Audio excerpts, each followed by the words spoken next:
What's up, B? What's up with this? This Kev, man, from Boxing Socialist. Oh, what's up, man? Man, nothing, man. I'm glad you back online. I've been trying to get a hold of you for a minute. Oh, right now I'm about to start training, so I'm gonna start training now.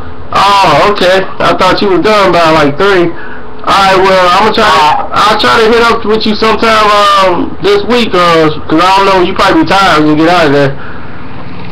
So yeah, hit me up the computer sometime. Alright, I'm gonna hit you up sometime this week.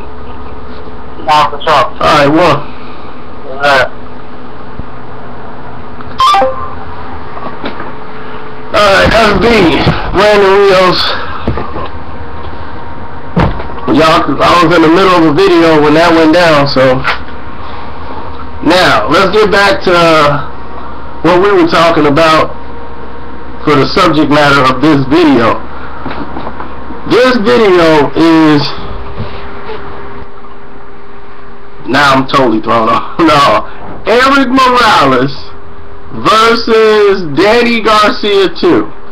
That's the whole thing, because the whole thing with this thing is, how does Erik Morales get a rematch clause?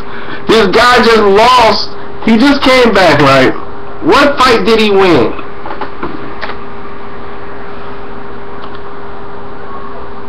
What fight did he win? Let's try to get that straight. What fight did he win? Man. Damn. I can't remember the last fight Erik Morales has won. I don't think it was against anybody relevant. He looked good against Madonna, and that's supposed to give him some credibility. So he looked good against him. He won a tough fight against a young fighter on a pay-per-view card. That's what it was. But still, what did he do to deserve a rematch clause and a contract against Danny Garcia? Erik Morales just came from getting blasted pretty much from Madonna, and he won that one fight against a guy who was green, and then he gets in this fight with Danny Garcia and he loses, and he gets a rematch clause? Where did they pull that one out?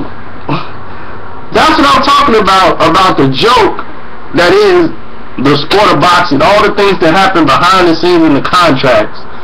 You know, these are the things that keeps fight from happening times and times again. I can tell you one case, this fighter, we were going to see Evander Holyfield and Lennox Lewis, but it was terms in the contract at first that we were never going to see the fight, but we eventually ended up seeing it because they worked it out. They wanted options on Lennox Lewis. That was crazy, and he wasn't going to agree to it. Thank you. Who said bless you? But they wanted options on Lennox Lewis. We had a crazy contract that said that the person could not fight a certain fighter in a contract. They said, if this so-and-so wins this fight, this person cannot fight so-and-so. They said it. You cannot fight so-and-so before you give a rematch back to him. You can fight another fight, but it won't be against this guy. That was actually in a contract. For promotional reasons, because this guy owed this money to this promotional company, he could not be rewarded this fight. It was all kind of nuts, and so contracts are crazy. Trust me, I've seen some contracts that are just way beyond. I was like, is this legal? So Erik Morales getting this shot again is for what? Money. Erik Morales is not relevant in the 140-pound division, period. So they can get that out their mind. He's only there to generate some type of money and interest from the Mexican boxing fans. Even the Mexican boxing fans know, like, hey, come on, Erik. You know, your time is up. You know, they don't want to see Danny Garcia beat this guy again. It's like, come on, man. Nobody want to see that. Because all he's going to do is beat him again. And then when he wins the fight, then what? And if Danny Garcia loses, that's the worst. The worst case scenario if you golden, boy. Now what you gonna do? Amir Khan, Erik Morales? Man, come, it's a shame. It's a crying shame what's happening. That just broke my heart to see that fight made again. It just really broke my heart.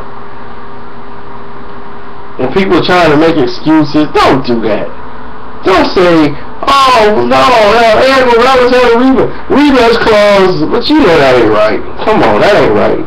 Don't do that. Don't be that guy. You know, stand for something. And then, yeah, what I tell, now you see, what I tell people, now they talking about Aiden, yeah, Aiden, he's like Madonna, he's like, I was telling y'all about Aiden, y'all said he was a bum and the ghost was going to walk through him. And what happened? The ghost survived. The chump survived. When I tell you to look out for somebody, I mean it. The guy can hit, and the guy is a player. He's there to fight.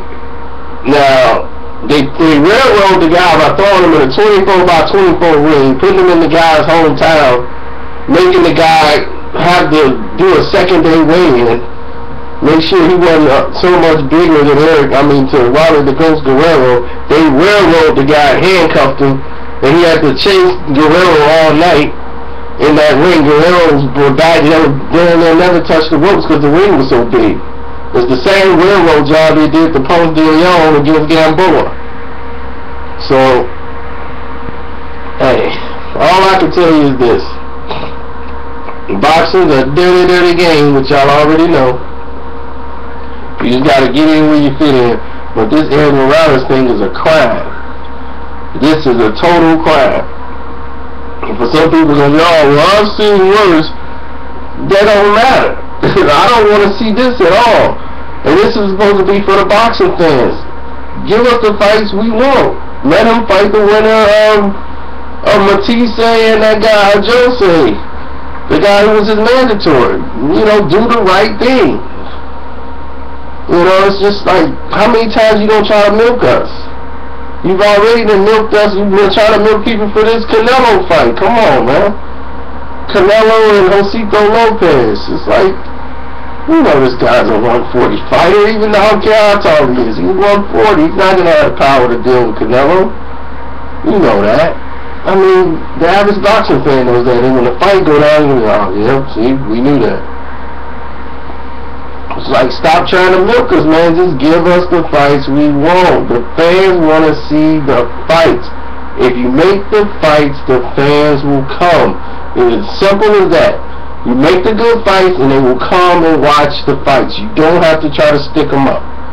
Fans will watch good fights. Period. It's always been that way.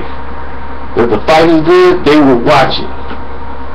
So, doesn't matter about who's number one. You see how they doing the ring now. He got 10 fights, and to Keith Thurman, another guy with like 17 fights, they talking about somebody ducking him already. They just got here.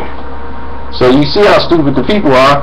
So you might as well don't even need to milk them. Just make the fights, and then they'll come along and pay for it. Peace.